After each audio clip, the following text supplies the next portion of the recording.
জীবন সংগ্রামের এক সাহসী যোদ্ধা অন্ধকার ছন্দু মিয়া।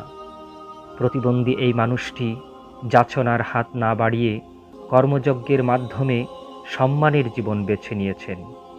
পত্রিকা বিক্রি করে প্রতিদিন যা উপার্জন হয় তা দিয়ে টানাপোড়েনের সংসার কোনো রকমে চলে যায়।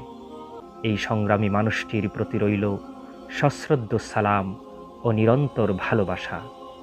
জীবন সংগ্রামের এই সাহসী যোদ্ধার সংগ্রামী জীবনের একটি তথ্যচিত্র এবং তার জীবন সংগ্রামের উপর ভিত্তি করে আমি আমিনুল হক চৌধুরীর স্বরচিত কবিতা অন্ধকার। খবর কাগজ গরম খবর ভরা, একটুখানি আওয়াজ দেবেন, নিবেন কাগজ যারা। সকাল হতে রাত অবধি খবর কাগজ হাতে, অন্ধকার ছন্দু মিয়া ঘোরে পথে পথে। কাকডাকা সেই ভোরে উঠে, পাতে জাহাজ ওঠে, তাহা খেয়েই ছন্দু মিয়া পথে পথে ছোটে। দিনের শেষে অবশেষে ফিরে চলে বাড়ি, স্বপ্ন তাহার দুমুঠো ভাত, নহে দালান গাড়ি।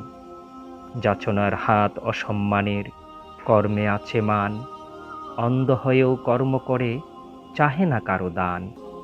প্রতিবন্ধী জীবন তাহার, কষ্টের নেই শেষ, তবুও বলে কর্ম করে, আছি আমি বেশ।